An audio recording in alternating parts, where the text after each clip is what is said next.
Alright, gentle people, Wagwan, Sanju Uchiha here. Welcome back to the channel where, of course, better late than never, tackling Boruto 2 Blue Vortex Chapter 16.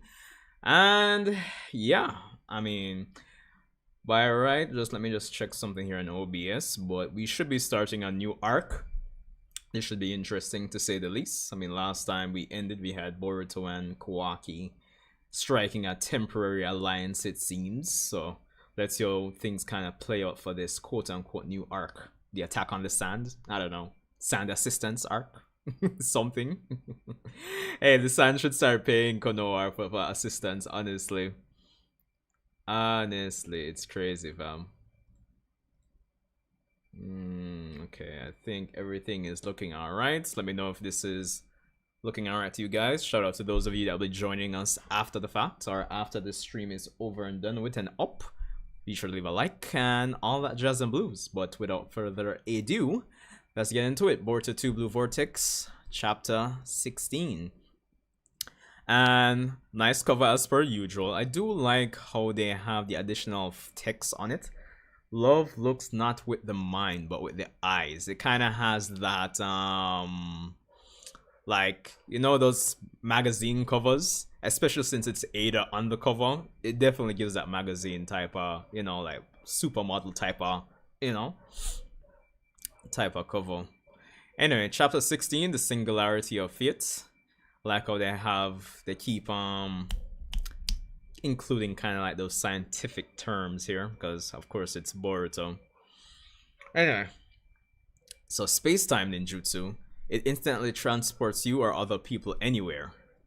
As with flying, it's a basic Otsutsuki ability.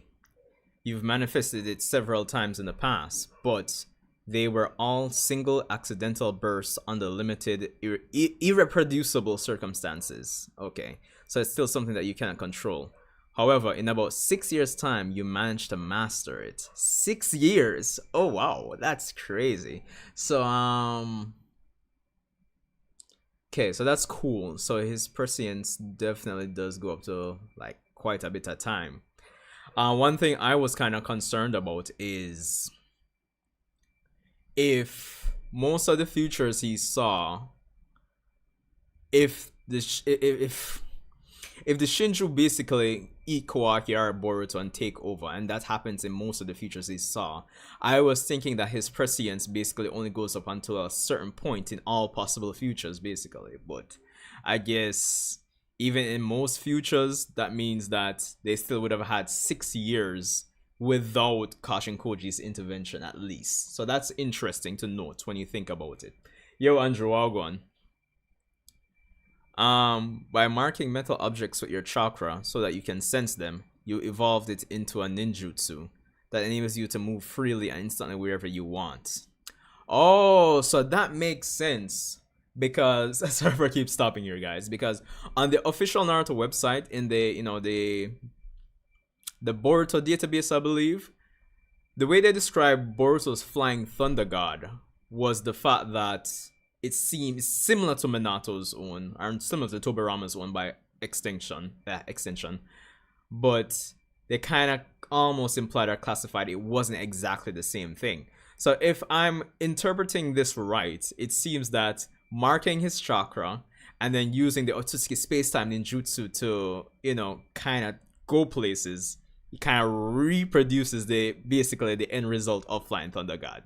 If I'm not wrong here, if I'm interpreting right. Bio Wagon, we're here. Like up the stream. Let's see. Yeah, so instantly teleports you or people anywhere. Anyway, by marking metal objects with your chakra so that you can sense them, you evolved it into a ninjutsu that enables you to move freely instantly wherever you want. And that is the Flying Raijin Jutsu. Flying Raijin? Yes, you named it after the similar jutsu favored by your grandfather, Namikaze Minato, the fourth Hokage. Not a bad Minato, you know, by Ikemoto there. Especially this is Ikemoto after getting a ton of experience. I like the Minato doesn't look too bad. I mean, it's still not up there with Kishimoto's one, personal preference, but it's not bad. Anyway, in truth, they are two different jutsu. Yeah, exactly. You actually don't know the real Flying Raijin. As you sought to control space-time ninjutsu, you devise on your own a copycat flying Raijin that produces near identical results. Devise? I'm a genius? Except all I feel right now is pressure. Yo! Oh my god, fam. That's crazy. So that would have been when Boruto was like, what, 1920 in the original, well, what would have been the original timeline. Anyway. So, Boruto flinging the shuriken. Metal objects are the most suitable for chakra marking. That is the optimal solution that you reach through trial and error. Metal. So this blade too? Of course. Shuriken, kunai, even decorations and utensils. Any metal object can be used for displacement. And if it was within your visual range, the translocation would be easier and more accurate. Within visual range, huh? Are you saying that it's difficult to teleport far away? Let's say you've got two chakra marked shuriken, one far to the north and the other to the south. You sense a chakra on the objects and try to translocate, but in this case, you have no clue at which of the two shurikens you'll arrive. Makes sense. Could be a problem. It would not be an issue if only one object were in play at a time, but then you wouldn't be taking full advantage of the utility of this jutsu. And so you came up with the idea to use symbols. Okay, so that explains the different marked objects on his like new jacket essentially. Like it. Each metal object would be a distinct shape, and visualizing that unique symbol would make it possible to accurately transport your intended coordinates even if they were far apart. I see. So I should prepare a variety of metal objects exclusively for teleporting myself long distances. Indeed.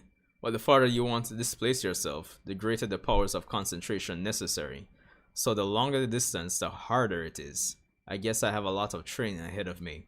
And concentration, that seems vague but not vague, because I'm kind of wondering, like, is it a case where I imagine that's kind of tied to how far you can sense chakra, you know?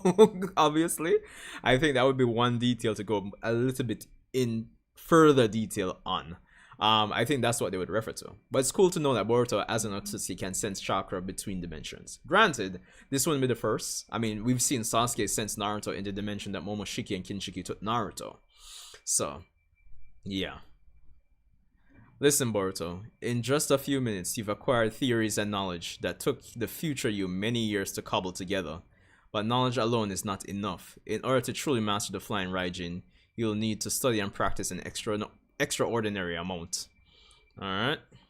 That's not a problem. Let's keep going. I've got a ton of things to do. So I don't get it. If you can see both good and bad futures, why not tell everyone everything and have them help? Wouldn't that guarantee things go in a good direction? It is truly ironic, but the more people that know it, the more the nature of that future will change, which makes sense. Once you know a future, you can no longer act the same as you knew it. You can no longer act the same as before you knew it. Instead, it will branch in complex ways, making it even more difficult to predict. Okay. To the point of completely negating the advantage of foreseeing the future via prescience. Okay, you see, these are the little nuances I definitely like when it comes on to, you know, getting the details on these abilities. Like little questions you would have had. Because yeah, of course, if you see a future and then you take action, obviously things kind of branch out into a different way. So it makes sense. So now is the question, if the less people know, the better. Potentially characters that could have taken advantage of it probably might not get that after all, like how we were theorizing, you know. For better or worse, to know the future leads to the act of destroying it. And in particular, the more futures you know, the greater you diverge from the track called fate and become a singularity, a heretical existence, which makes the future unstable. Singularity? So it's better for most folks to not know anything, for things to proceed towards a good future. And the duty of we singularities of fate is to aid the paths to good futures from the shadows. Okay, interesting. That's kind of like a recontextualizing of the Shadow Kage, you know, the role that Sasuke and by proxy Itachi would have played. Just like me, you've become a singularity. Interesting. And as have you, who will likely see this sooner or later, Ada. Singularity of fate. Well, Ada, any luck? It seems as if Boruto isn't saying much. He must have his reasons. It feels to me like he's doing it to prevent unnecessary danger to the two of you. That might be the case, but he's always taking everything on by himself. As for Konoha, they won't stop seeing or treating him as the enemy, even though it's obvious we have a mutual foe, so it's up to us three to help him. Hey, where's Boruto right now anyway? Sarada. I don't think Boruto wants us to know, huh? We may have taken Boruto's side outwardly, yet we know almost no crucial intel about him. But I think it's because of that we've been able to live freely like this. Class rep. So I feel what we ought to be doing is not chase after Boruto. But you saw it too, didn't you? If it gone badly, Boruto might have died instead of just being wounded. It's too reckless for him to take those monsters on by himself. Have you considered the possibility that he got hurt because we were there? What? You might want to try putting yourself in Boruto's shoes. Yo, Sumire really kind I'm not based on how things have always been in the manga, Sumire has always given off that more mature, like, you know, she's seen the entire chessboard kind of vibe, you know? Huh? Do you really think he likes having to keep things from us? Has there been even a moment when you've reflected on his pain? Class rep. And not just Boruto's feelings, but mine too. You do know, don't you, that I like Boruto a lot. Alright, the harem. And yet, you just leapt into his arm. The triangle.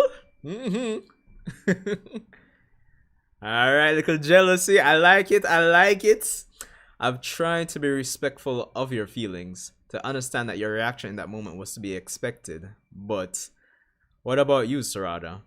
When you were in front of me, did you think about my feelings at all? Even just a little bit? So what is happening, fam?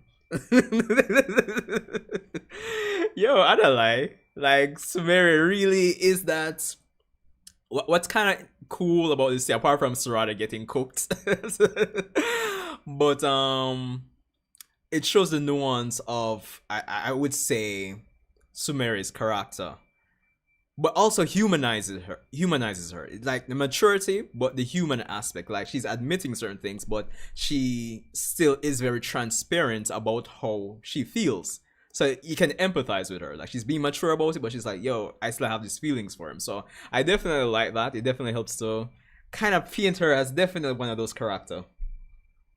Like a top tier character in that sense. Or at least a nuanced one. Anyway, did you think about my feelings at all? Even just a little bit?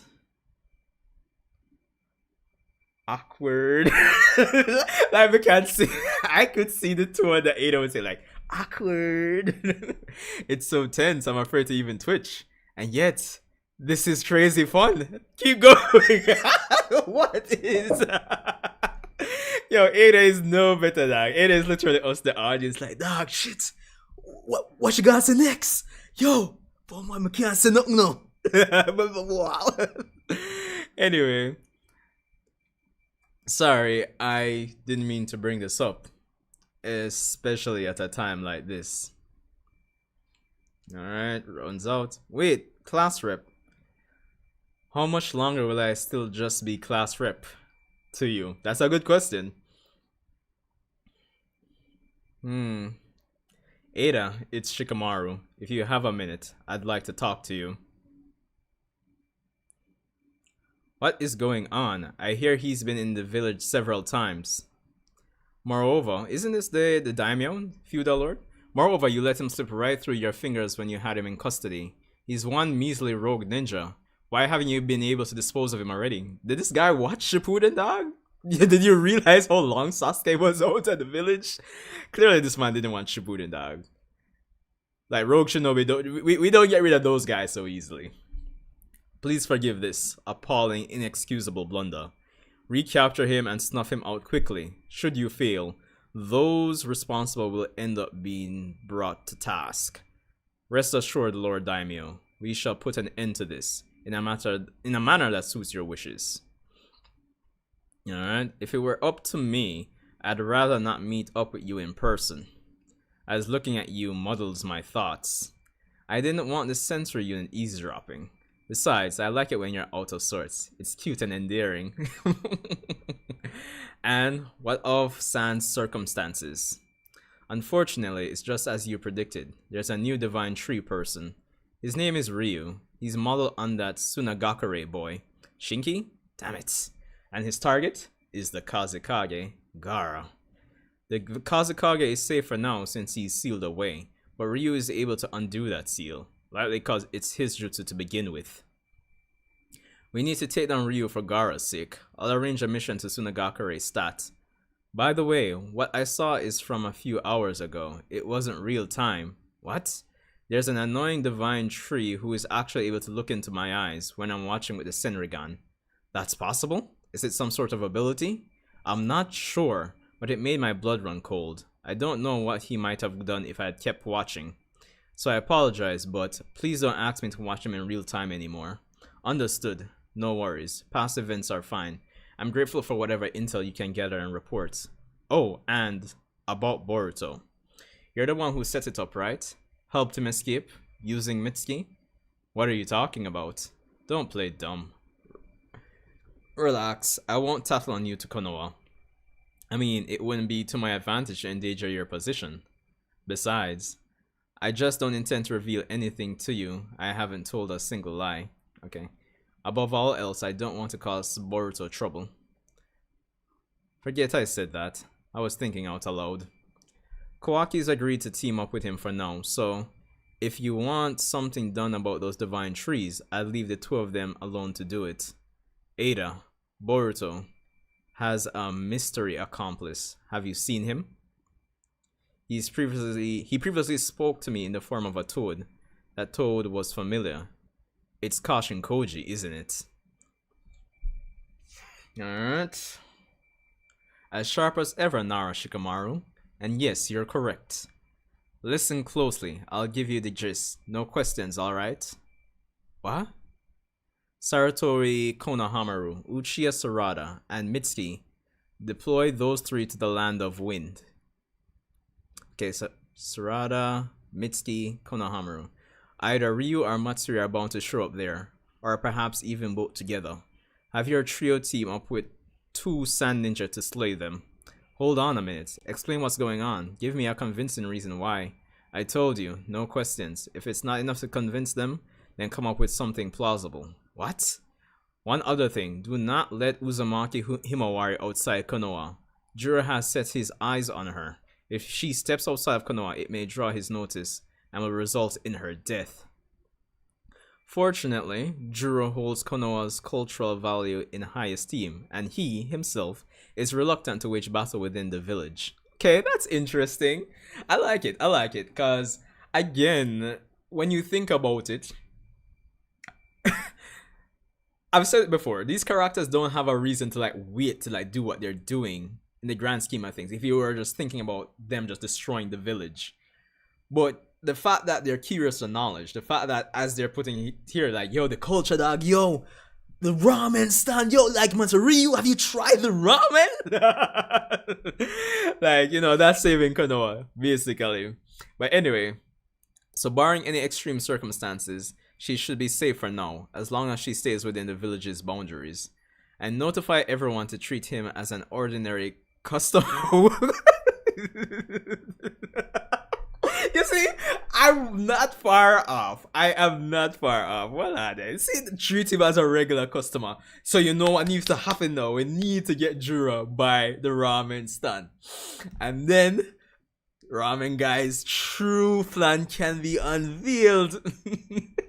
No, just for the company. Why not? Have Juro come. But anyway, if Juro happens to pay a visit to the bookstore or some such, anyway, are you serious? This is no joke. What is most critical is to not provoke Juro. Understand that if you truly anger him, we have no chance of winning. Absolutely none. To avoid Juro intervening, we'll hit the others with the minimum force required.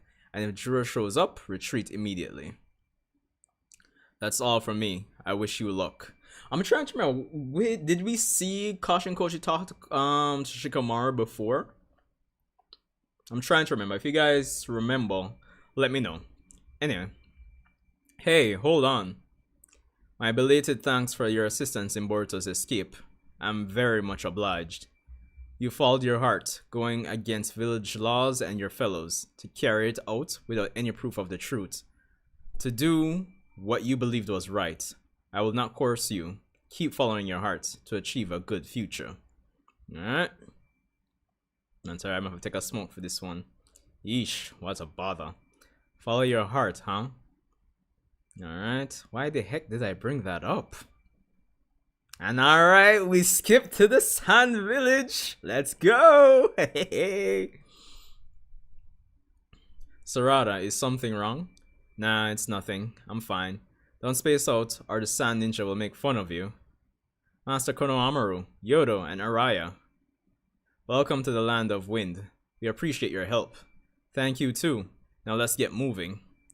That area with all the columnar rocks corresponds to the coordinates we were told about.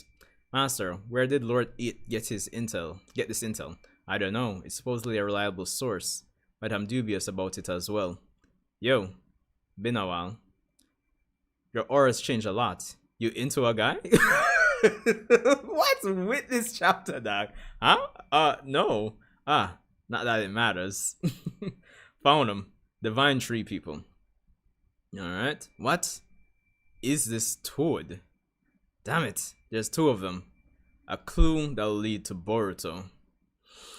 Alright. Awesome chapter again in my book. Well, if you ask me at least. If you ask me, like the chapter. I know we've been kind of clamming or hoping to get some flashbacks when it comes on to Boruto's time with Kashin Koji. So I definitely appreciate us getting that. And the questions that we might have, subconsciously or consciously had about the nuances regarding his Flying Thunder God ability. Because as I was saying at the start there, on the official Naruto website, they kind of list Boruto's Flying Thunder God as not exactly the same as Minato's own. They kind of said like they imply that it's different. So it's good to see that we get the nuance and understanding. And that is actually a combination of the Otsutsuki space-time ninjutsu that instantly teleports you anyway, and Boruto marking items with his chakra essentially. And we get the weaknesses to it, the shortcomings essentially. So yeah, not gonna lie, they probably need to give Boruto like a utility belt or something. So that was cool. I definitely liked it. And just to kind of get the nuance, some more nuance when it comes on to Kashin Koji's prescience ability, and kind of paving the way for the fact that you can't just give persons, well, you can, but for the sake of getting a good future and to, I guess in a nutshell, not complicate things as much based on how things would go logically if you find out about the future. He kind of has to limit it to a set number of persons who he can tell the future to, essentially. Which kind of makes it a bit more interesting if you ask me, because it's a bit more of a struggle to get around convincing people, if people will even go with what he says, etc, etc. Granted, I know we probably had the idea that, maybe we could do this with Sarada and yada yada yada. But I guess we won't get that for now until further notice. So that was definitely cool. Again, the part with Sumire, Sarada, Ada, Damon, I thought that was actually pretty funny. Not gonna lie. Again, I think it kind of characterizes Sumire really well. Continues that vibe, that aura I think that she's had in the manga for the most part compared to the anime. Not that she was bad in the anime, but like manga wise, she's always had this air about her, this aura, so to speak, where she just feels like emotionally mature. And I think that's what we got in this scene here in the conversation between her and Sarada. And but at the same time, it does I think Kishimoto and Ikemoto do a good job of humanizing her at the same time, which doesn't allow her, it doesn't paint her in a hypocritical light where like, oh, I'm holier than thou, or I'm above, I'm on this pedestal and I'm talking down to you emotionally. But at the same time, she's like, yo, I still have these shortcomings. I still feel this way, So it does a good job of humanizing her, I feel. And it's going to be interesting because I think, again, this also ties back into Sarada's arc. So it's going to be interesting to see, I guess, how this affects Sarada in the, I guess, the medium term. So that's going to be interesting. And what Sumire is going to do going forward. That's the thing.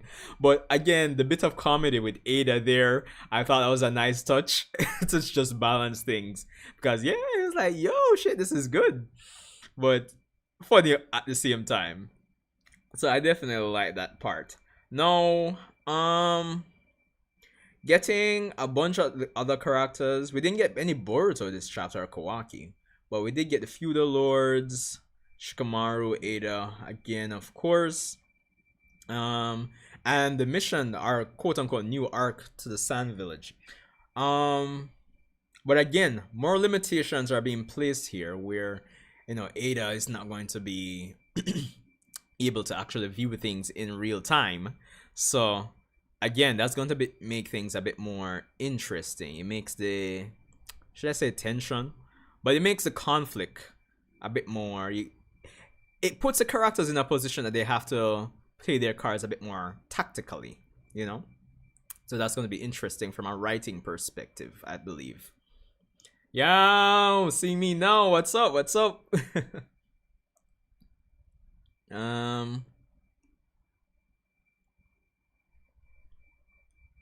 Let's see. And then Shikamaru kind of finding out about Kashin Koji, yada yada yada. But again, I like that they didn't waste any time after this conversation, and we're just boom, we're in the land of Wind with Mitsuki, Konohamaru, and Sarada. I'm not doing too bad, see me now. Not doing too bad, and that's alright. I mean, life happens. But yeah, I'm actually a bit hungry actually. So. Yeah, after this, definitely gonna get a bite to eat, but I'm not bad. What are your thoughts on the manga, like in recent times, or even at least starting with this chapter? But anyway, just to kind of conclude on my review section here, yeah, I'm glad that they kind of jumped to the characters being in the Wind Village, no anything to kind of stall them, kind of pushes the plot along, because I definitely consider this as a new arc starting. It's kind of interesting too how Sarada's even wearing her headband with the, it kind of reminds me of like, part 1 Sakura, I would suppose. Yeah, so that's interesting how she's wearing it. Then in part 2 Sakura and Shippuden Sakura kind of wear it like that sometimes too. Yeah, but it's kind of part 1 Sakura. It's kind of ringing out to me. But again, who knows? I think I'll eventually have to start taking back my words, as it seems like Ikemoto and Kishimoto are transitioning to include more characters, but more so new gen characters in a limited capacity, because I guess we'll be getting more of these two characters. And the fact that I guess this girl is Araya and the other one's Yodo, but the fact that she called out Sarada and you seem a little different into a guy, that was so random, honestly. I think we'll have her bounce off, like have Sarada's character bounce off her for this arc, and then we'll get to develop Yodo and Araya for this arc. As I'm not gonna go as far to say fan favorites just yet, but maybe, just maybe, we'll get them as like, oh yo, like Araya had that sick moment in the arc, that type of vibe, and you can establish some memorable moments with them, perhaps. So yeah. Boruto TBV has been going crazy. What's your favorite chapter so far? Wow, my favorite chapter. Like, I don't know, man. Like, I know some persons would say like probably the weakest sections are like the Himawari stuff with Kurama coming back and everything. But I don't know, man. Like everything just has been pretty solid to me, if you ask me. I don't know what to say what my favorite chapter is. Like I definitely enjoy like all the Boruto moments, all the Boruto fights. Managa like the man just come back with a vengeance, with a style and thing. I do like the Shinju. Jura is like as much of a threat as they are. Like the comedy is there's this subtle layer of comedy because of their lack of knowledge and just thirst for knowledge as well. Because as we see it in this chapter, like the man must say, "Yo, dog, yo, if them come to the ramen store," they did say the bookstore, but just let me just go on with my foolishness for a little. If them come to the ramen stand, serve them as OG, like just regular customers. Yo, so you don't know. Yo, them have to do a comedy scene with Jura. Please, Kishi, please. If even you have to link Oda and get some references over to some villain comedy scenes, something like please. Because like even Shikamaru act like, dog, you serious? Like, yo, it'd be so funny if like on this mission, like, and they might fight like Ryu and Matsuri, and then you just see like, what on?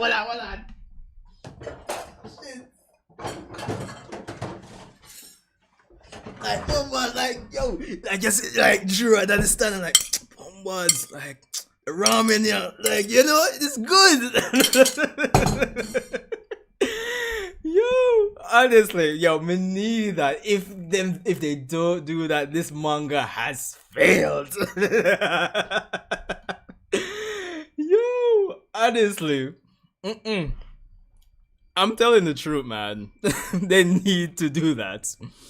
But yeah, man, but on a serious note, last time Umberto told Kawaki about Amado, I put him to saying was crazy. Yeah, true, because I know we've been kind of cloning Kawaki for quite a while now. Like in universe and like real world as the audience. But yo, I'm interested to see where that's going to take him in terms of his path. Like, yo, there's so many things going on that can happen, like again month after month. I just wish this was like, if it was even like every 3 weeks. Shit, like if we could just chop off a week off, it would have been another survive. Come on, I know we were kind of lobbying for like bi-weekly, but 3 weeks, like, let's make it 3 weeks, please. That would have been not so bad. So yeah, honestly, I thought it was an awesome chapter, man. I think this is going good. I think the main thing I'm looking forward to, and if you guys checked out the video I put up, was it yesterday? I think it was yesterday. Hold on. I feel like I'm getting confused and thinking that I probably put it up today. Hold on. Yeah, so yesterday, this whole Momoshiki Boruto fusion video, essentially. One of the points I was making in that video is that I'm hoping Boruto sorry, is it similar to like the moments that Sumire had in this chapter? I want something similar-esque to that for Boruto's character. Even though I'm loving like the aura, the presence, the skills, the how powerful Boruto is right now, it kind of feels flat, doesn't it? Like he's just on this one level. I want to see something like a bit dynamic writing wise with the character for part 2. So that's the thing. So that's what I'm looking forward to. Like one of the top things I'm looking forward to the most for 2 Blue Vortex going into the future. Looks like Boruto won't be too involved in this arc. Yeah, that's a possibility. But like on a monthly, then again, I was gonna say like on a monthly format, it would be wild to have Boruto out of the story for so long. But then I'm thinking back to, even though I wasn't reading Attack on Titan at the time, but the fact that you had the Marley arc and you didn't have the main characters for like quite a while, and that was monthly as well. Yeah, if Ikemoto and Kishimoto play their cards right, it can work. I'm gonna wait till it's starting to grow on me because if the manga's weekly, our bi-weekly trust will have like 15 to 20 pages instead of 40. True, but on average, when you do the math, you'd still have more pages for the month. But the cost of that is, of course, the authors and the artist's health. So, again, that's what I'm saying. Like maybe 3 weeks, kind of break even. So, Hunter x Hunter been cooking. Yeah, I hear like, but isn't he? Well, he's doing chapters in batch, I believe. In terms of Togashi. But yeah, I mean, to be call me crazy, but like, I mean, I'm a big Yu Yu Hakusho fan. But I know it's crazy not to be into Hunter x Hunter, but I don't know. I don't know when. To be honest, I can't promise. But as a Togashi fan, I'm a big Yu Yu Hakusho fan. What do you feel about Sumire and Sora thing this chapter? I feel good about it. Because I don't think it's from left field. Sumire, as I was saying during like my review, quote unquote review here, is that she's always been, even though she wasn't in the manga much, the time she always had that aura, that presence of like emotional maturity. So this seems like it's very much in character forming, but at the same time, it kind of humanizes her. So even though she's talking down to Sarada, it's like there's still that human aspect of like jealousy and everything. It kind of paints her as like a real person, So I thought that was good. I thought that was good. And of course, the frustration of not knowing what's happening, they've been kind of enduring for 3 years. So I think it's a case where, even though Sumire is kind of questioning, like, why did she do that? It's kind of like that bottle kind of, figuratively speaking, that bottle kind of just overflowed a bit. So that's my take on it. Seems like everybody is on Sarada's side. Everybody's on Sarada's side.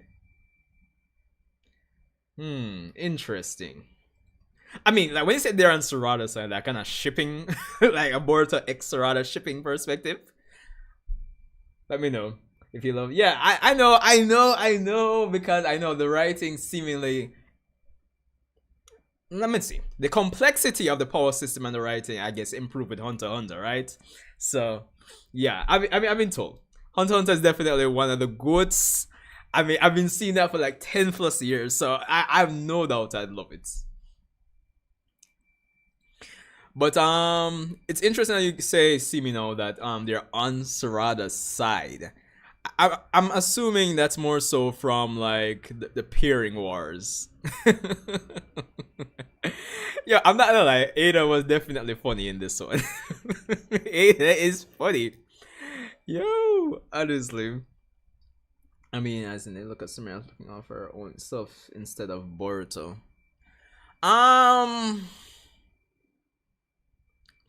No, I think that's. I think I disagree with that.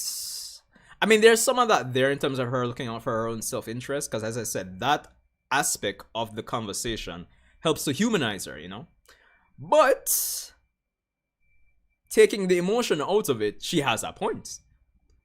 I mean, it's Boruto. Must be a reason why he's not telling us everything. And that is true. Obviously, they kind of established that with the Kashin Koji flashback at the start of the chapter. So, yeah. So I don't know, man. It's just probably persons blinded by the whole.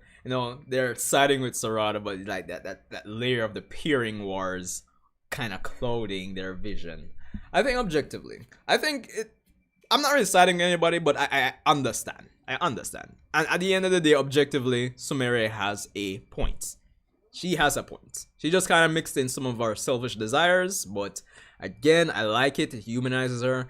The thing, what we need is that we need Sumire to have like some solid battles now, man. Some fights, something.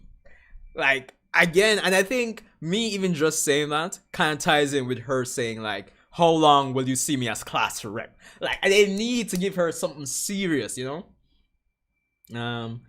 Top 5 TBV chapter cover. I need to see them lined up before I agree, but I do like it because with the inclusion of the additional text, it definitely makes it seem like a magazine cover, like with some models and thing. Especially since again it's Ada. So, yeah. She supposed to be at war after this chapter. Yeah, that's true. That's true. Yo, you can't get around it. You can't get around that, honestly. But I mean, I'm just here. Alright, to be here, to be honest, like I enjoyed the drama, I enjoyed the love triangle foolishness. I'm not going to lie, because as a guy that was watching Inuyasha back in the day, that Inuyasha Kagome Kikyo love triangle. Listen, I eat things like that up. To be honest, yo, it's like, yo, oh shit, oh shit, I'm gonna next. Yes, me.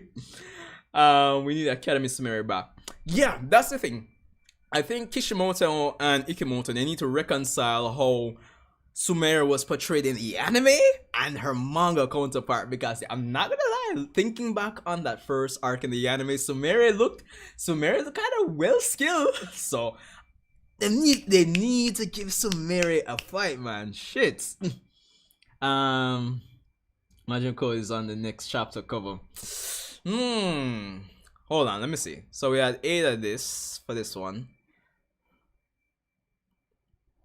We have Ryu for the last one. And we have Kash and Koji. Didn't Code have a chapter cover already? I wouldn't be surprised if like it's Konohamaru for the next cover. Or even Damon. So yeah. Konohamaru focus chapter, especially with Matsuri being a focus. Yeah, that's true. That would be good. Nisha and Kagome were so cute together. True. I mean, I really like Kikyo, though. I'm not gonna lie. I did like Kikyo. But yo, as I said, I did love the drama with Inuyasha. Yo, the love triangle. And then just the fact that it was kind of like dragged out. It's like, shit, gotta keep watching. I mean, all the action and the swords and Tetsaiga and Tenseiga and all that and was there too. But, you know, love triangle. A reason Ikimoto kept Code alive. Matsuri could be on the cover too. Yeah, that's true, since we had Ryu for chapter 15. Yeah, you bring up a good point, Bio. There has to be a reason, because if this man was supposed to die, oh my god, shit, man. I mean, I'm interested, you know, like when it comes on to, and again, I've made the comparison between Dragon Ball and the Naruto franchise in terms of their modern iterations, with the authors having these drafts or bullet points. I would hope if more artists, if more manga authors are going to be doing that, like in the future, when it comes on to their drafts, I would hope at the end or close to the end of the series, they publish the original drafts. I would not mind that. But what's also interesting in the Naruto case of this whole draft thing, they could actually do like a different version of Boruto from Kishimoto's draft, using Kishimoto's or OG draft, and just kind of paint that as one of the prescience timelines, you know. So that would be interesting. But yeah, in terms of Code, I mean, it could be a thing where, because thinking about it, right, I would imagine Code might get like a crude version of the chakra fruit, because okay, these like Ryu, Matsuri, Mushimi, Jura, they're all divine trees, and you could make the argument they could theoretically make some pseudo chakra fruits, or maybe their thorn soul bulb might be like a version of that. I could see potentially Code in desperation, in a moment of maximum desperation, consuming one of those. So yeah, because I think it's gonna be one of those last laugh type of things where that Code is just built up as this major loser, and he gets a major turnaround through something like that. Kike was cool. I just like Inuyasha and Kagome's relationship. Yeah. I mean, I do like it, but I just really liked Kikyo, honestly. Anyway, do you think Code a type of villain where its philosophy will change as the chapters progress into Blue Vortex? It's possible. Because for one, I think we need to get like a flashback of again why he worships the Otsutsuki the way he does. That's one. And then maybe the thing to influence his outlook on life would be probably the introduction of some different Otsutsuki who may have like a different different way of doing things, perhaps something to kind of break the ideology as the series goes on. But the way things are going and the way it's always implied to me, I don't know how many Otsutsuki are actually left. Because if I'm going by the vibe, I'm not saying this is the case, if I'm just going by the vibe of the manga or even the story overall, it just feels like, oh, there's this limited amount of Otsutsuki left, you know? Because, I mean, thinking about it, like, is Shiki like saying, yo, you need to carry on the legacy and all of that jazz and blues? So I'm like, I mean, if there are more Otsutsuki out there, you never really stress yourself like about that, really and truly. So I don't know, it's just the vibe I get. But yeah, something to be introduced to kind of break or kind of shift his perception of the Otsutsuki and how he's operating might be good. I probably might come to a conclusion like, yo, I'm going to reinvent what it means to be an Otsutsuki. That could be something too. It's crazy how Cole was a parent of the Shinju, and now he's a son. It's insane. Yo, true, but if he's gonna get a comeback, I don't think it'll be. I don't think that's going to be for now. Maybe 2 arcs from now. Who knows? Yes. If Kishimoto does not interview after Boruto ends, he's gotta reveal his whole. Yeah, fam. I'm tired of it because, like my thinking of that is coming. Even I'm doing the comparison between Dragon Ball and Naruto, my thinking of him doing that is coming more so from a Dragon Ball perspective. Because in recent times, and like, I sit down and I think about it, I say, even though, you know, there's a number of things you can call out Akira Toriyama on, like story writing wise, for Dragon Ball, like you could make the argument that Toei, the animation studio, probably made things a lot worse, and then because of the casual Dragon Ball fan probably won't go that deep to say, okay, this might be different from what was in Toriyama's original draft or his original bullet points, even though maybe the bullet points might not have been too detailed, but they're not going to look at Toei messing up Dragon Ball and they're going to associate Toei messing up Dragon Ball with, yo, this was Toriyama, yeah, you know? So I'm thinking it would be cool, like, if more authors, if for the foreseeable future, like, say 10 years down the road, like, I don't know, like, Jujutsu Kaisen parts, new generations, like, and maybe the author does, like, a draft and they do the same, you know, approach where the animation studio, or they make a interpretation of the draft and use that as the main, like, main continuity, like, sequel. The author, I think they need to put out the draft, so like, let's see what was the original intent, you know? I think that would be good. Togashi did something similar last year. He revealed a dropped ending in case he doesn't feel. Yeah, I did watch for Neverworld's video on that, I believe. I wonder how Momoshiki will react to the Shinju. That would be interesting to see. Yeah, that is true, because at the end of the day, I personally believe that we need a Momoshiki appearance to push Boruto's arc in a, like, kind of accelerate that karma subplot, kind of put some pressure on Boruto, because I'm theorizing that whatever, at the end of Boruto overcoming whatever karma subplot, Momoshiki subplot, that's going to result in the Jogan. That's my personal belief right now. And then again, no matter how you slice and dice it, even though Momoshiki has been quiet for these last 3 years, again, he's not going to let Boruto die, right? So, push comes to shove, I do see him, like, saving Boruto if push comes to shove, because he'll still want an opportunity to take over Boruto's body by pushing Boruto's, you know, consciousness to the back burner, hopefully. I don't know what he could be planning, but we'll see. Toei producers beg Toriyama to include Gohan as a main character and superhero.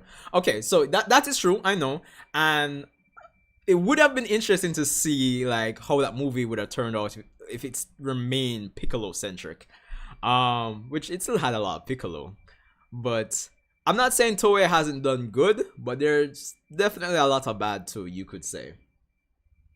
Vegeta Blue didn't even exist. Yeah, that's the next thing too. That is the next thing too, dog.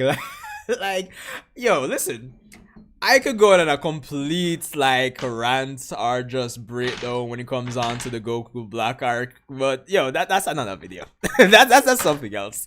Like, jeez and peace. I had so many problems with that art, dog. Like, after the first, you see, from from they did the Goku versus Trunks sparring, like, oh man.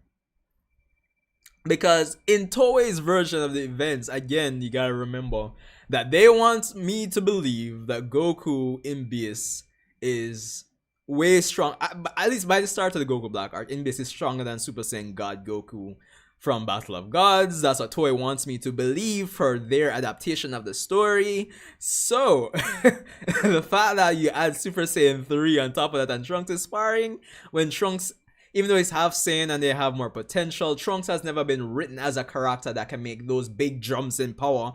And now, yeah, he's been fighting Black for a year, potential Zenkais, but I don't know, it just feels messy to me.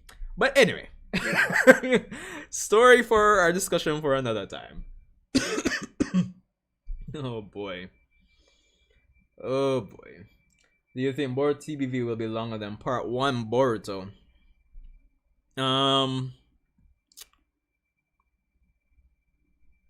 Probably in Kishimoto's original draft, it wouldn't have been, but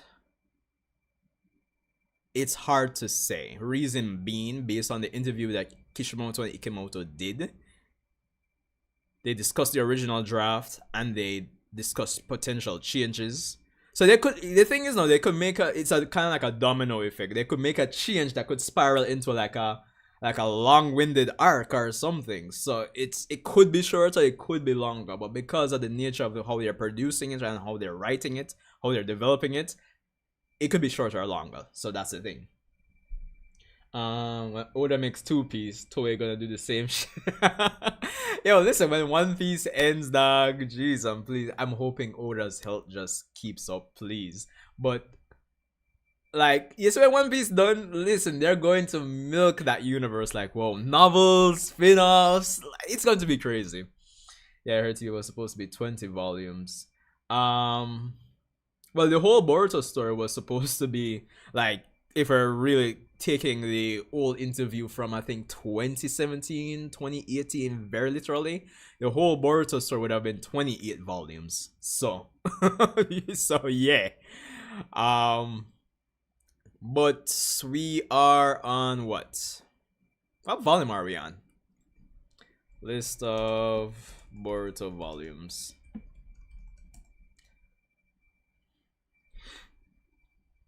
Let's see. So OG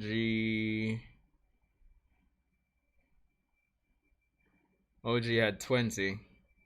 We've done 1, 2, 3. With this chapter, we've done like 4. So we're at 24 volumes. And I'm not seeing this story end in 4 volumes. That's going to be impossible. So yeah, we just basically finished volume 4.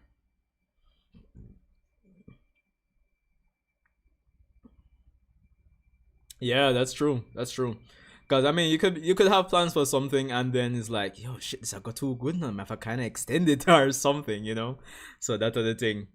But yeah, again, as I said, it could be a case based on changes they make, based on their production process. Them can just extend things, or they could make a change that's like they must say, no man, we have to kind of see this new arc or this new narrative out to its end, and seeing that out to its natural end might be like, oh, we gotta do 15 more volumes or something, you know. So it could be longer than part 1.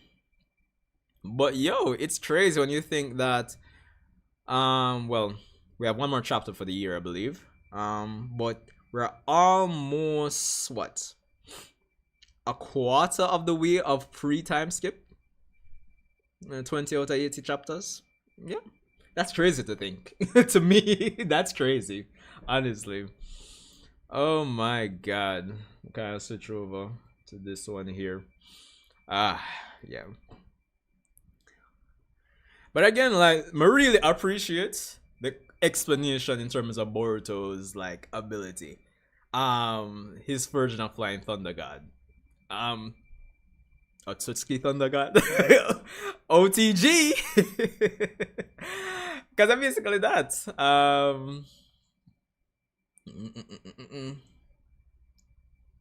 Show runs. Yes, master it. So you cannot sense them. But it's interesting again that Boruto, I guess, as an Otsutsuki, can sense chakra like across. Well, in this case, it would be well, no, he did teleport to the Tentails dimension, so yeah, I guess he can sense chakra across it. Interesting. I don't think anyone would have thought about this Insane Run TV it's having since chapter 1. I'm still confused about that. Could you explain Boruto's version of Flying Raijin? Alright, yeah, so Boruto's version of Flying Thunder God is basically the Otsutsuki space-time ninjutsu and him marking objects with his chakra, not like a physical mark like the OG Thunder God. And he just space-time ninjutsus to it. But the interesting thing is, like, I would imagine us as fans, as you know, persons who've been watching Boruto and Naruto, like, it always seemed like the Otsutsuki like space-time ninjutsu, it never really seemed that instant. Like, I mean, you kind of make the portal and thing, it didn't really seem as like Flying Thunder God, but you know, it's still fast. But the point is, yeah, you have the Otsutsuki space-time ninjutsu or Shinjutsu, whichever, and then mark the chakra and you just space-times to it, essentially. That's basically it in a nutshell. Basically it.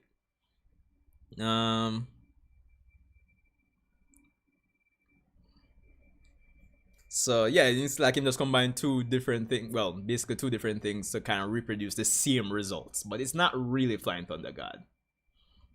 But same results. Yeah. And then as Coach was explaining the nuances to it, since he has to mark objects, right? Preferably metal objects. I'm gonna just say by marking metal, show your chakras, you can so you to move freely instantly wherever you want. Metal objects are the most suitable for chakra marking. But if he had like two shurikens like North and South, like it would be hard to really distinguish. So he has to use objects with a particular shape. And thinking about that shape, he gets to teleport to that object. So yeah. Then going to be F. Here for a long time. Why do these symbols on his clothes do that? Also has me confused. Yeah, as I was saying, because the nuance to the ability is that even though he's preferably marking metal objects, or let's say any object at all, but say the two objects are identical, if he tries to like use his version of the Flying Thunder God, he could end up either say at object A in the north or object B in the south. He can't really distinguish them. It would just be at random. So to get more control over it, the objects that he wears has like distinct shapes. So he just needs to think about that shape, and then after marking it with his chakra, of course, and then thinking about that shape helps him to distinguish which one he wants to teleport to, essentially. So that's the kind of like the weakness compared to the Flying Thunder God. But thinking about it now, I'm kind of wondering, how does the original Flying Thunder God jutsu distinguish between all the different marks? No, I have questions, right? Because like if Boruto has to distinguish, like I mark Obito, I mark Kushina, I mark I don't know, I mark Killer B in Minato's case, in those three cases. How do you distinguish between which one you teleport to? Unless if I'm gonna get like headcanony until a further explanation is given, I don't know if with the original Flying Thunder God, if it's a case where okay, like Minato can kinda get some feedback from the seal or the mark he's placed on whatever he's placed it, and he can say, oh, like I'm getting some TLB chakra resonating with this mark there when I think about it, or like I have this mark placed on this random tree and I use some chakra echolocation and it feeds back to me on the next side of the planet, like, oh yeah, that's that tree there, let me teleport. I just have questions in terms of the original Flying Thunder God, since they've brought up this specific attribute of Boruto's version. So yeah.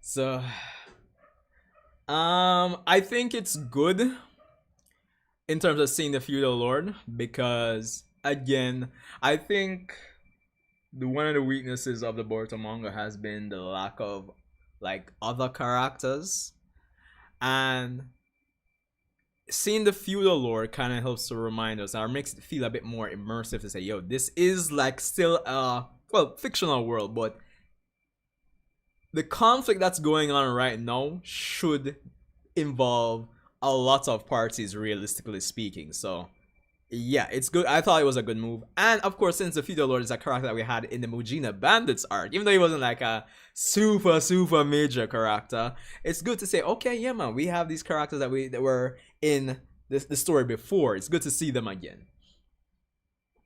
I think this arc might be finally a non-Boruto arc.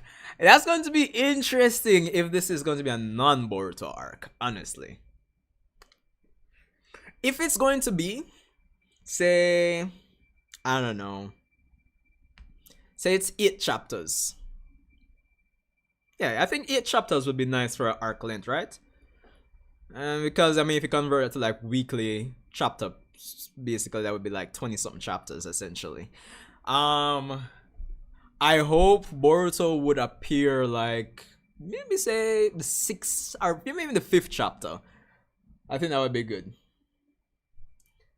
Wait, the Arashikage? Wagwan, man. Yeah, man, you're late. Well late. Yo, yeah, man, we're there. We just did the post review. We of course read the chapter already. I've reviewed it, and we're just giving our, the post show essentially. The post show. Kawaki still has this big arc left. Yeah, true. I mean, what they could do, just for the pacing sake, they could like while this arc is going on, they could have Kawaki.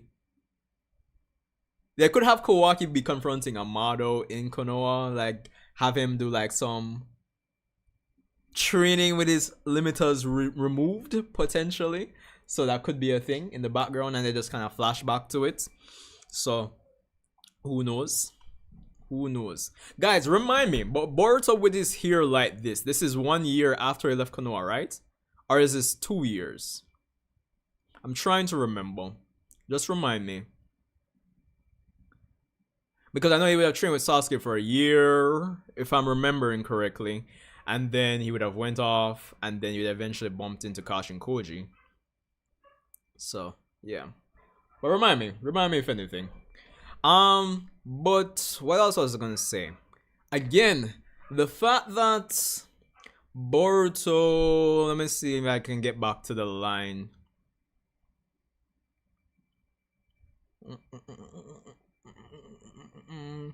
In about 6 years' time, so when Boruto would have been 20. Interesting. But then again, I guess that's just one of the potential futures. But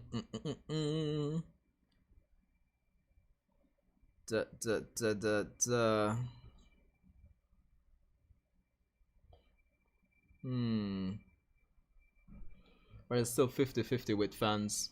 Do you think the Limiters on Kawaki was kind of an asshole from the writing end? Not necessarily, because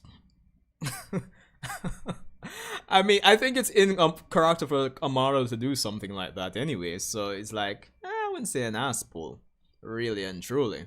And even though they were kind of major fights, because they are the main villains, at the same time, it doesn't feel like where Kawaki's character is right now, it didn't feel like a major fight to say, okay, yeah. Because to be honest, I still don't think maybe even with his limiters off, even though he would have obviously done better, I still don't see Kawaki necessarily beating Jura per se. So, yeah. Or at least like coming out of that like unscathed. So that's the thing. I think it's incorrect. I don't think it's an ass pull. Very incorrect for Amado to do. Because of course he wants his plan to go well. Hence why he improved his defensive and his regenerative over their limits. But that's the interesting thing I think kind of proves my point, because the fact that his defensive and regenerative stats are up there, but he still got 2-tapped by Jura. Maybe even with his limiters off for his offense, he still wouldn't have won. Probably not. So yeah, because I'm always trying to power scale in a sense. Because when I think about it, Jura is the main, but is basically they confirmed it was the main Ten Tails. Um, it has Code's karma's influence, by extension Ishiki's influence, and Code's chakra essentially. So if you add those variables up, yeah, Jura's pretty broken. So yeah. Ryu and Mushimi is scary. I feel like they're going to do some crazy stuff in the next chapter. You got Mushimi being able to see Ada Senrigan. Yeah, true. That was established from, I think, chapter 4, chapter 5. So nothing new. So it's crazy in terms of their abilities. And the funny thing is, again, like in universe and us as the audience, we're just witnessing something that we're all in the same driver's seat, right? Because the abilities that they could have, the way the karma is affecting them, everything is progressing in a way that neither us nor the characters like have 100% like knowledge of, or like an idea of where it's going to go. Right? So that's the thing, because I would have never imagined that like Mushimi would have been able to do that, like see Ada in real time using the Senrigan. So that's the thing. That is the thing. I don't know, his character intrigues me. You know what intrigues me is a Momoshiki moment talking to Jura. Like Momoshiki taking over Boruto's body, talking to Jura. Because listen to me, like something like that is going to give us like some juicy lore tidbits when it comes on to the Otsutsuki and their dynamic with these plants, the Ten Tails. So I think that needs to happen, man. That needs to happen, honestly. I don't think I have liked the villain group so much since the Akatsuki like Shinju. I like him, but I don't think I like him like the Akatsuki yet. If they give me the comedy, easy.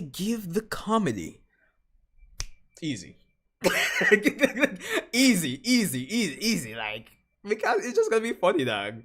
It's gonna at least paint them as having like character, it's just gonna be so funny. Like, I just can't stop imagining Jura at the ramen stand. Like, I'm being honest, I need that in my life.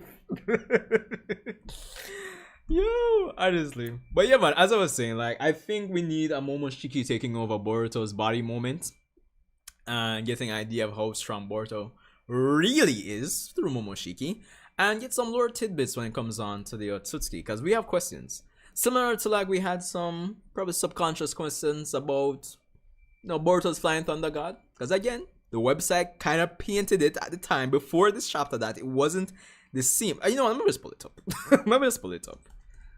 Because let's see, let's go to about page 3, Boruto database, Baron mode, 4. Or maybe I passed. I'm gonna go back to page 2. I know. Da.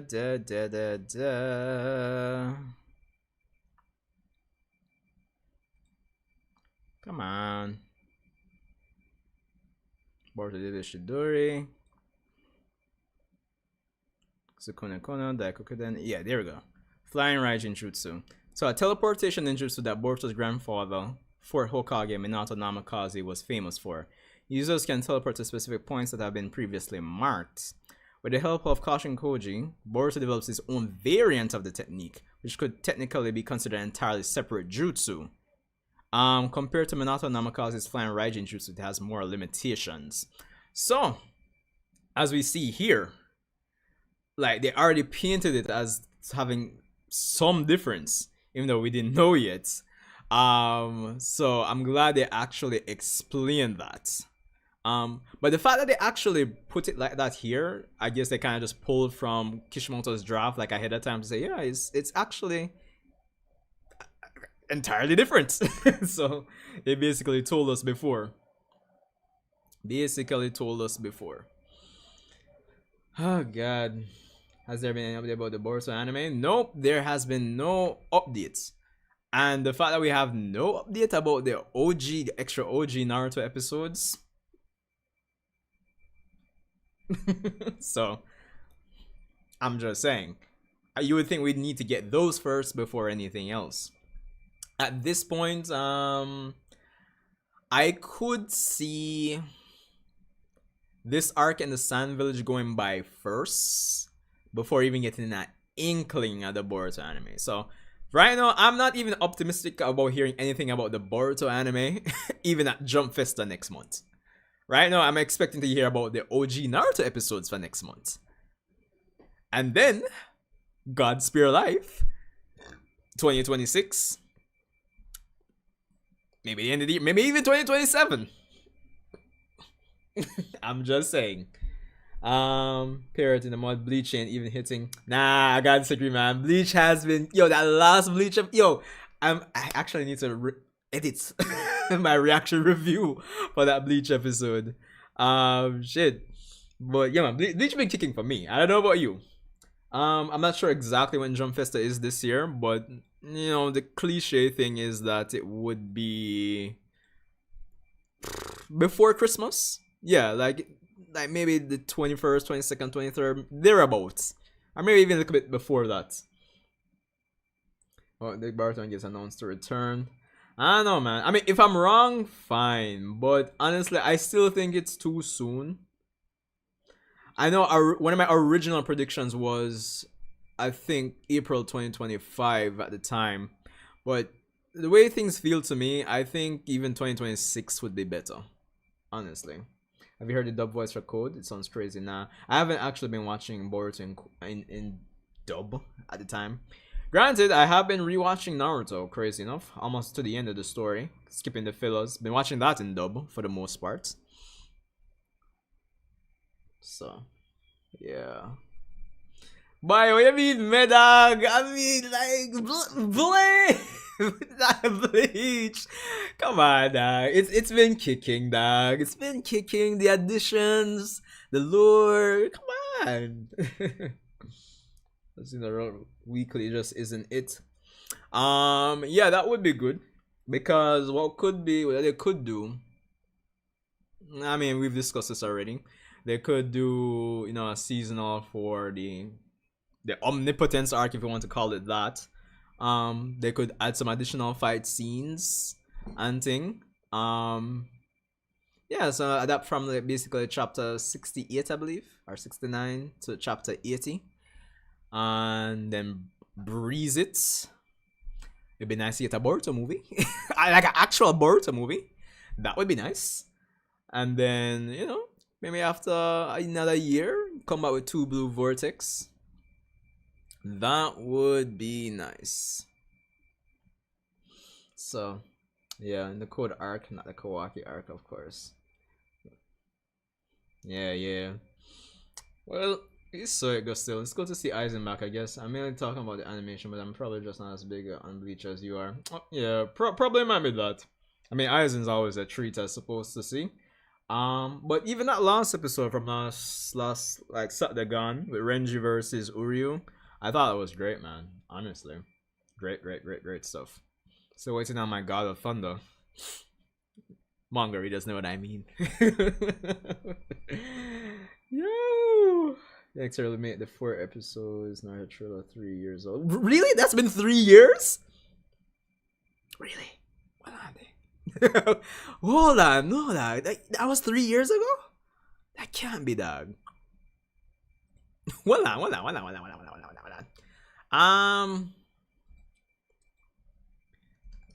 If I search those Naruto episodes, I wonder if the article will come up.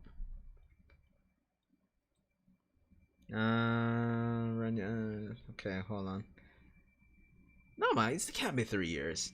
Brand new anime in celebration of Naruto anime's 20th anniversary broadcast postponed. Yeah, it hasn't been 3 years. It was announced last year.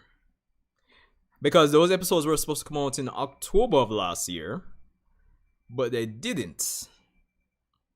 So yeah. Renji. Ichigo, Byakuya is my favorite. Hey, I'm not lying, Byakuya was like my favorite for quite a while. I'm not gonna lie, Soul Society arc.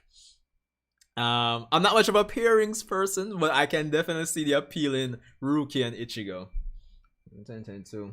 Yeah, you're tripping, see me now. It was last year, man, because it was supposed to be for, October, which quote unquote, well, Naruto's birthday, quote unquote. But yeah, well, it's supposed to air in September actually. Yeah, the broadcast of the new 4-week animation celebrating the Naruto anime's 20th anniversary has been postponed from its scheduled air date of September 3rd. Yeah, as this project is both a celebration of the anime series' 20th anniversary and the first Naruto anime since Naruto Shippuden ended over 6 years ago, we have decided to take extra time as we strive to further raise its quality. To be honest, like, maybe as some people are theorizing, I think it's because of Bleach. Maybe they just don't have the resources human wise to allocate to do that. But I imagine this project, it would make sense that they're doing this behind the scenes and they'll be announcing it at Jump Festa. That would make more sense. A revised broadcast schedule will be announced on our official site and social media once it's finalized. It's been more than a year and I don't think we've had any updates on that, honestly. Wait, Millennium. Dog, you guys are rolling in late, dog. Late. So, any news on Black Clover anime? Nah, nothing more. Nothing new. Nothing new on Black Clover anime. Black Clover has quite a bit of content they can adapt when you think about it. So, yeah. But when it comes back, if and when, similar to Boruto, I think they need to go the seasonal route.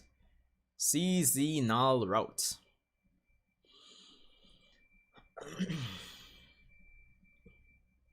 But I guess it is what it is. This is Cheeks. We don't even have a stage at Jump Festa, so we probably won't get an announcement. Oh, really? The stages have already been announced? Hold on, I mean, probably just Google or something. Jump Fiesta 2025, yeah. Okay, so there's this Crunchyroll article. Let's see. The Jump Super Stages Red and Blue will have 20 work showcase, including My Hero, JJK, One Piece, Bleach, Gintama, Haikyuu, Demon Slayer, of course, Demon Slayer, Mission Yozakura Family, Sakamoto, Witch Watch, Blue Box, Chainsaw Man, Spy Family, Kaiju number 8, Dandadan, Rurouni Kenshin, Prince of Tennis, Blue Exorcist, Dragon Ball, World Trigger. Well, for obvious reasons, I'm really interested in what they'll talk about when it comes on to Dragon Ball. Jumps to the whole stage for Dr. Stone, Undead Unlock, Me and Roboko, The Elusive Samurai, Akane Banashi, Gag Manga Biyori. Yeah, there's not actually a stage for it for real. Well, even worse. Even worse. Like, in my head, I wasn't planning to get any news on Boruto anime or anything, or I was expecting them to talk about the Naruto episodes, but there's not even a stage for it, apparently. So, wow. I guess it is what it is. They still tap dancing for Kenshin. I get it though. It's good. Yeah, true. So to be honest, yeah, I just don't see 2026 is not in the year.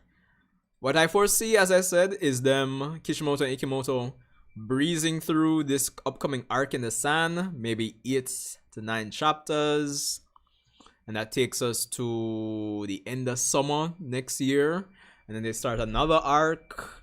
Maybe they'll announce those Naruto episodes for next year, October. maybe, just maybe.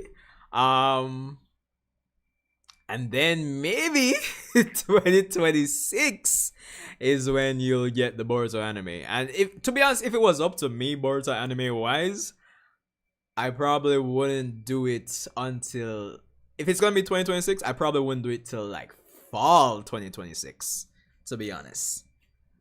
Because I just want to give the manga enough time to build up so we can do this seasonally. So yeah, that's just my take on it. So, yeah. But again, guys, awesome chapter. I am looking forward to seeing how this arc is going to progress. As you guys are saying, it would be interesting to get an arc without Boruto, but if he's not going to be in it as much, personally, Say if the arc is 8 chapters, I want Boruto to come in for like the 5th chapter or the 6th chapter. If it's going to be like 10 chapters, maybe the 7th or 8th chapter in the arc would be nice. Just to give the other characters time to shine. Maybe we can have some other character get some time to shine. Maybe like Kakashi, or like give me a reason why these other characters aren't in the manga. Something, please. That would be nice. So yeah. But yeah, I'm looking forward to seeing this arc. And Sarada's Mangekyo Sharingan has to be. I need to see it. Then some return at the earliest from me. 2027? Okay, that's still not far off from what I'm predicting. I mean, fall 2026 would have been like October, basically. So 2027, it works too. If it's 2027, maybe the anniversary of the Boruto anime in April, I believe. April? Yeah, I think April. So yeah, that would be good. Imagine Boruto got the bleach treatment, it comes back in 10 years. Oh, whoa, that would be crazy, fam. I mean, who knows? Possible, because bleach seems to be the thing. And if my theory in terms of bleach kind of holding up the Naruto / Boruto process is actually true, I mean, you still have core 4 for Bleach: The 1,000-Year Blood War. We don't know. Personally, I would want them to adapt the Bleach novels that take place after the 1,000-Year Blood War. There's there's the potential of animating the Hell arc if Kubo ever decides to continue publishing chapters. So there's that. I'm just saying, who knows? 10 years, it sounds crazy, but all those considered, it's possible.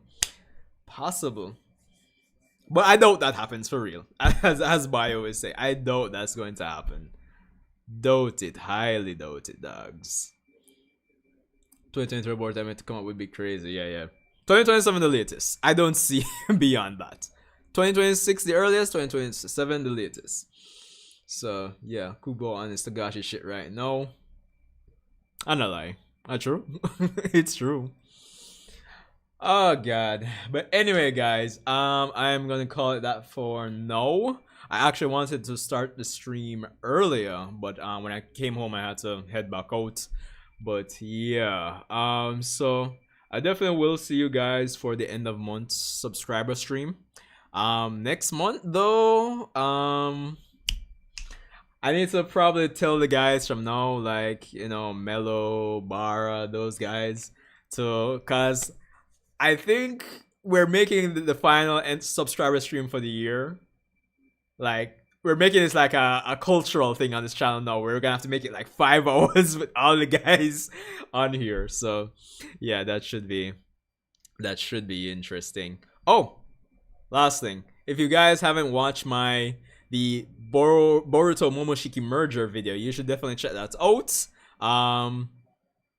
Not world breaking or world shattering, but you know, I think it's a decent video. So yeah, but anyway, guys, I shall see you. Oh, got a bit of clipping here on the mic. Yeah, so I'll see you guys in the next one. I don't know, who knows.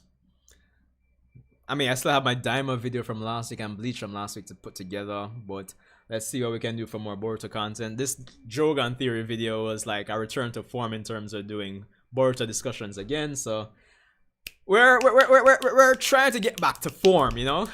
So yeah. But yeah, man, respect, man. See you guys. See me now. Bio, Millennium, the Arashikage, Dip. Hey, what else may I miss? What else am I missing?